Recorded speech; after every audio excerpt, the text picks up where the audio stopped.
வணக்கம். ஒரு கேள்வி. மன அமைதி அடையணும்னா பல வருஷம் கஷ்டப்பட்டு பயிற்சி பண்ணணுமா? இல்ல அது ஒரே ஒரு கணத்துல ஒரு சின்ன புரிதல்ல வரலான்னு சொன்னா நம்புவீங்களா? வாங்க, அது எப்படின்னு நாம இன்னைக்கு பார்க்க போறோம். நம்ம எல்லாருக்குமே ஒரு எண்ணம் இருக்கு இல்லையா?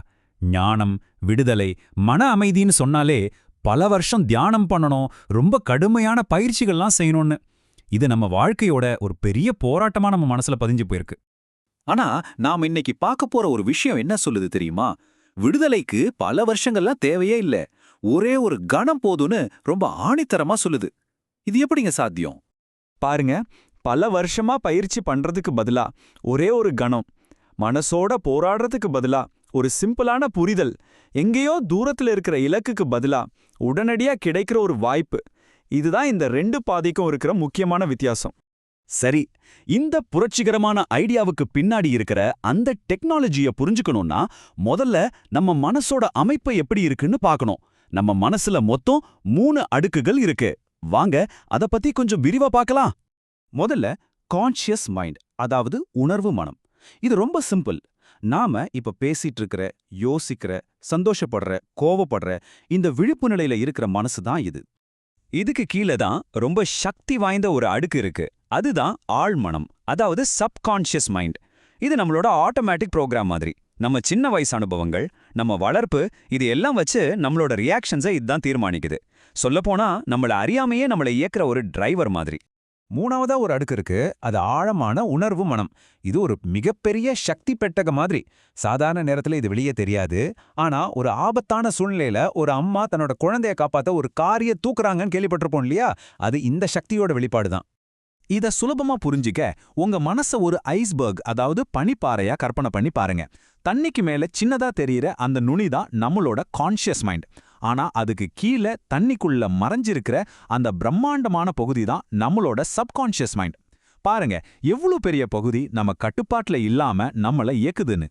ஓகே, மனசோட அமைப்பை பத்தி ஒரு ஐடியா கிடைச்சிருச்சு. ஆனா மன அமைதியா இருக்கிறது ஏன் இவ்ளோ கஷ்டமா இருக்கு? எதுக்கு இவ்ளோ போராட்டம்? இதுக்கு காரணம் வேற எங்கேயும் இல்ல, நமக்குள்ளேயே நடக்கிற ஒரு இடைவிடாத உள் போராட்டம் தான். இந்த உள் போராட்டத்துக்கு, அதாவது அகப்போராட்டத்துக்கு காரணம் என்ன தெரியுமா? நம்ம கான்ஷியஸ் மைண்ட், அதாவது உணர்வு மனம் ஒன்னு விரும்பும். ஆனா நம்ம சப்கான்ஷியஸ் மைண்ட், அதாவது ஆழ் மனம், அதுக்கு சம்பந்தமே இல்லாம வேற மாதிரி ரியாக்ட் பண்ணும். இந்த ரெண்டுக்கும் நடுவுல நடக்கிற சண்டை தான் நம்மளோட அத்தனை கஷ்டத்துக்கும் காரணம். வாங்க ஒரு உதாரணம் பார்க்கலாம். இப்ப யாரோ ஒருத்தர் உங்களை தேவையில்லாம திட்டுறாங்கன்னு வச்சுக்கோங்க. உடனடியா உங்க ஆழ்மனம் அதோட பழைய ப்ரோக்ராம் படி படக்குன்னு கோவப்படுது. ஆனா அதே சமயம் உங்க உணர்வு மனம் என்ன சொல்லுது? வேண்டாம், அமைதியா இருக்கலாம்னு நினைக்குது. இப்ப என்ன ஆகுது? உங்களுக்குள்ளேயே ஒரு பெரிய சண்டை நடக்குது. அதோட விளைவுதான் மன அழுத்தம், விரக்தி. இங்க நம்ம புரிஞ்சுக்க வேண்டிய முக்கியமான விஷயம் என்னன்னா, நம்ம ஆழ்மனம் நம்ம கண்ட்ரோல்ல கிடையாது. அது நம்ம விருப்பத்துக்கெல்லாம் வேலை செய்யாது. அதோட ப்ரோக்ராம்ல என்ன இருக்கோ அதன்படி தான் அது ரியாக்ட் பண்ணும்.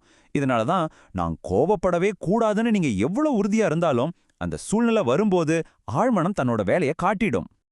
அப்போ இதுக்கு என்னதான் தீர்வு? இந்த உள் போராட்டத்தை ஜெயிக்க என்னதான் வழி?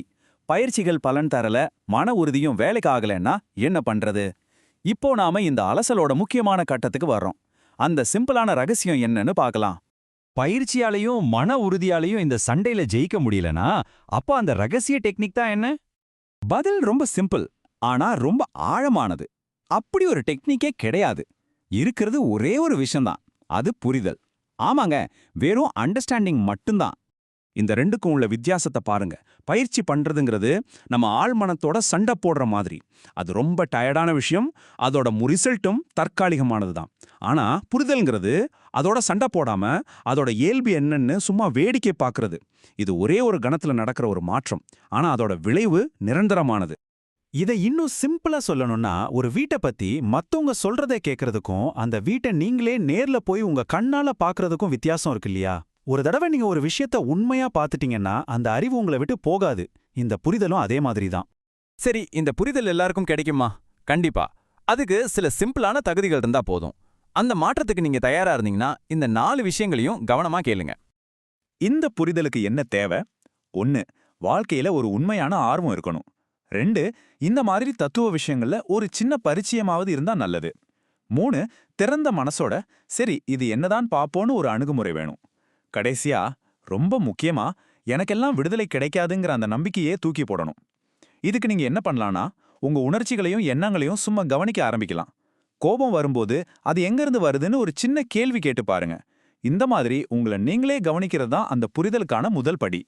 இந்த உள்போராட்டங்கள்ல இருந்து விடுதலை அடையும் போது கிடைக்கிற அந்த சுதந்திரம், அது இந்த பறவைகள் மாதிரி எல்லையே இல்லாம சுதந்திரமா பறக்கிற ஒரு உணர்வா இருக்கும்.